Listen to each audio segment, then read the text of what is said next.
ఎల్లుల్లిపాయ మాగాయ పచ్చడి ఎలా పెట్టుకోవాలో చూద్దామండి. ఈ పచ్చడి చాలా బాగుంటుంది టేస్ట్ అయితే. ఎందుకంటే ఎల్లుల్లిపాయలు ఎక్కువ వేసి రోట్లో దంచి కలుపుతాం కాబట్టి పచ్చడి అనేది సువాసన వచ్చి ఫ్లేవర్ చాలా బాగుంటుంది. మీరు కూడా ఇలా ఒకసారి ట్రై చేయండి. ఇప్పుడు చూద్దాం పచ్చడి ఎలా తయారు చేసుకోవాలో.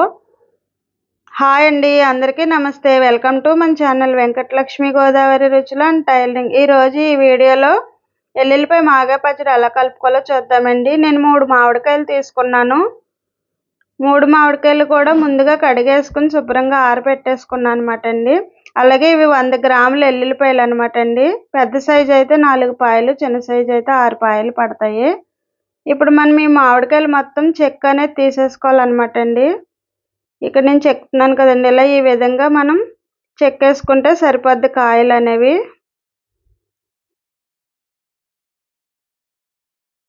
మామిడికాయలు చెక్కుకోవడం అయిపోయిందండి మనకి. చూసారు కదా, ఇలా మొత్తం చెక్కేసుకోవాలన్నమాట పైన పచ్చపొర అనేది. అలాగే ఇప్పుడు మనం ముక్కలు కోసుకుందాము. ముక్కలు అనేవి పెద్దగా అక్కర్లేదు అనమాట, కొంచెం చిన్నగా కాకుండా సమానంగా కోసుకోవాలండి. ఎలా అయినా కోసుకోవచ్చు అనమాట, సీలికల్లాగా అయినా లేకపోతే మామూలు ముక్కల్లో అయినా కోసుకోవచ్చు. పలుచగా కోసుకుంటే బాగుంటాయి అన్నమాట ఈ పచ్చడికి.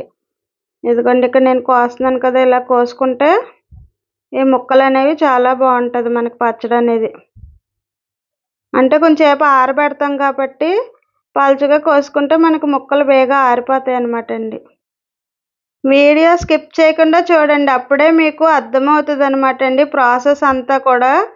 అలాగే మీరు కనుక మా ఛానల్ ఫస్ట్ టైం చూస్తున్నట్టయితే ప్లీజ్ సబ్స్క్రైబ్ చేసుకుని లైక్ చేయండి. మీరు లైక్ చేయడం వల్ల మన ఛానల్ అనేది ఇంకొంచెం ముందుకెళ్ళి ఇంకొంతమంది చూడగలుగుతారు.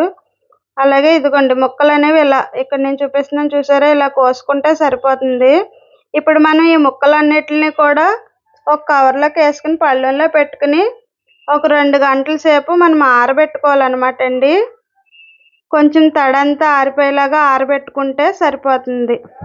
ఇదిగోండి ఇక్కడ నేను ఆరబెట్టాను చూసారా, ఇలా ఈ విధంగా పొడి ఆరేలాగా ముక్కలు ఆరబెట్టుకుంటే పచ్చడి అనేది బాగుంటుంది అనమాట అండి.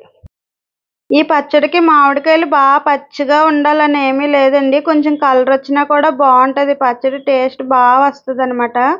అలాగే ఇప్పుడు మనం ఈ ముక్కలన్నీ కూడా ఇలా మిక్సీ జార్లోకి తీసేసుకుని పక్కన పెట్టుకుందాము. అలాగే ఇప్పుడు మనం ఏపి పక్కన పెట్టుకున్న మెంతులు ఇవి 50 గ్రాముల్లో సగం మెంతులు అనమాట అండి. అలాగే 2 స్పూన్ల ఆవాలు కూడా చిన్నగా వేపుకోవాలి. ఇప్పుడు ఈ 2 మిక్సీ ఆడుకుందాం. మనం పొడి అనేది ఇలా ఈ విధంగా ఆడుకోవాలి. అలాగే ఈ మామిడికాయ ముక్కలు కూడా సన్నగా తిప్పు అనేది తిప్పుకోవాలన్నమాట అండి, అప్పుడే బాగుంటుంది. ఇదిగోండి ఇలా ఈ విధంగా తిప్పుకుంటే సరిపోద్ది. ఒకసారి తిప్పుకుంటే చాలు అనమాట అండి, మెత్తగా అయితే తిప్పకూడదు. ఇప్పుడు ఇదంతా కూడా మనం ఒక పళ్ళెంలోకి తీసేసుకుని మామిడికాయ గుజ్జు, అలాగే ఇప్పుడు మనం ఈ ఎల్లుల్లిపాయలు కూడా మిక్సీలో ఆడుకోవాలన్నమాట అండి. ఇప్పుడు మామిడికాయ ముక్కలు ఎలా అయితే తిప్పుకున్నామో అలాగే ఈ ఎల్లుల్లిపాయలు కూడా మనం తిప్పుకోవాలన్నమాట. ఈ ఎల్లుల్లిపాయలు నేను పెద్ద జార్లో వేసాను కదండి, అందులో నలగట్లేదు అనేసి మళ్ళీ నేను ఈ చిన్న జార్లో వేసి తిప్పుకున్నాను. ఇదిగోండి ఎల్లుల్లిపాయలు కూడా మనం ఆడేసి తెచ్చేసుకున్నాము.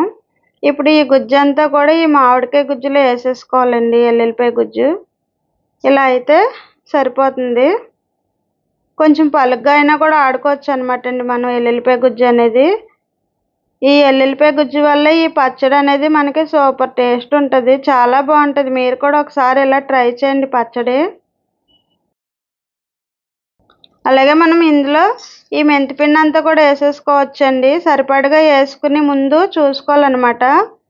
ఈ ఎల్లుల్లిపాయ రేకలు మనం మిక్సీలో ఆడినప్పుడు నలగపోతే ఇంకా రేకలు ఉంటే నేను వేసేసానండి, పాడైపోతాయని. అలాగే సరిపడగా ఉప్పు, కారం కూడా 50 గ్రాములు తీసుకున్నా నేను. ఈ 3 మామిడికాయలకి 50 గ్రాముల కారం కూడా పట్టేద్ది అనమాట అండి. కాకపోతే మనం కొంచెం వేసుకుని కలిపేటప్పుడు చూసుకుని వేసుకోవాలి, ఎందుకంటే కారం అనేది ఎక్కువ తక్కువ ఉంటుంది, ఒక్కో కారం ఒకలా ఉంటుంది కదండి.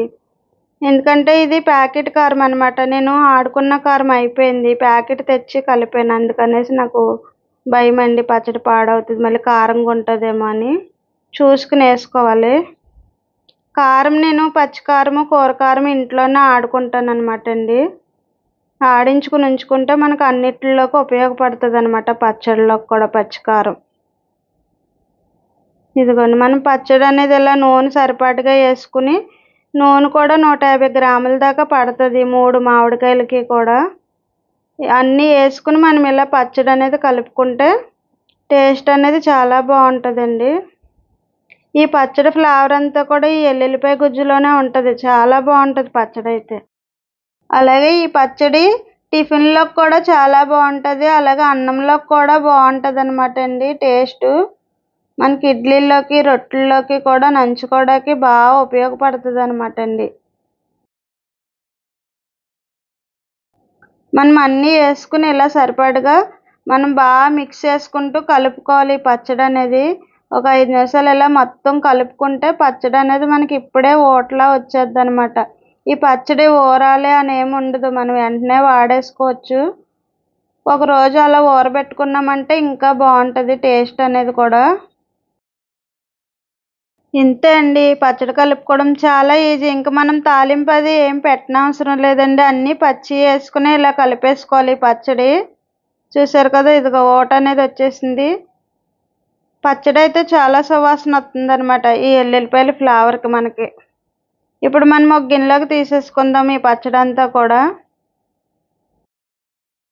చూసారుగా ఈ పచ్చడి పట్టడం ఎల్లుల్లిపాయ మాగాయ అంటారు. చాలా బాగుంటుంది టేస్ట్ అయితే. మీరు కూడా ఒకసారి ఇలా ట్రై చేసి ఎలా వచ్చిందో నాకు కామెంట్ పెట్టండి. ప్లీజ్ మన ఛానల్ ఫస్ట్ టైం చూస్తున్న వాళ్ళైతే సబ్స్క్రైబ్ చేసుకుని లైక్ చేయండి.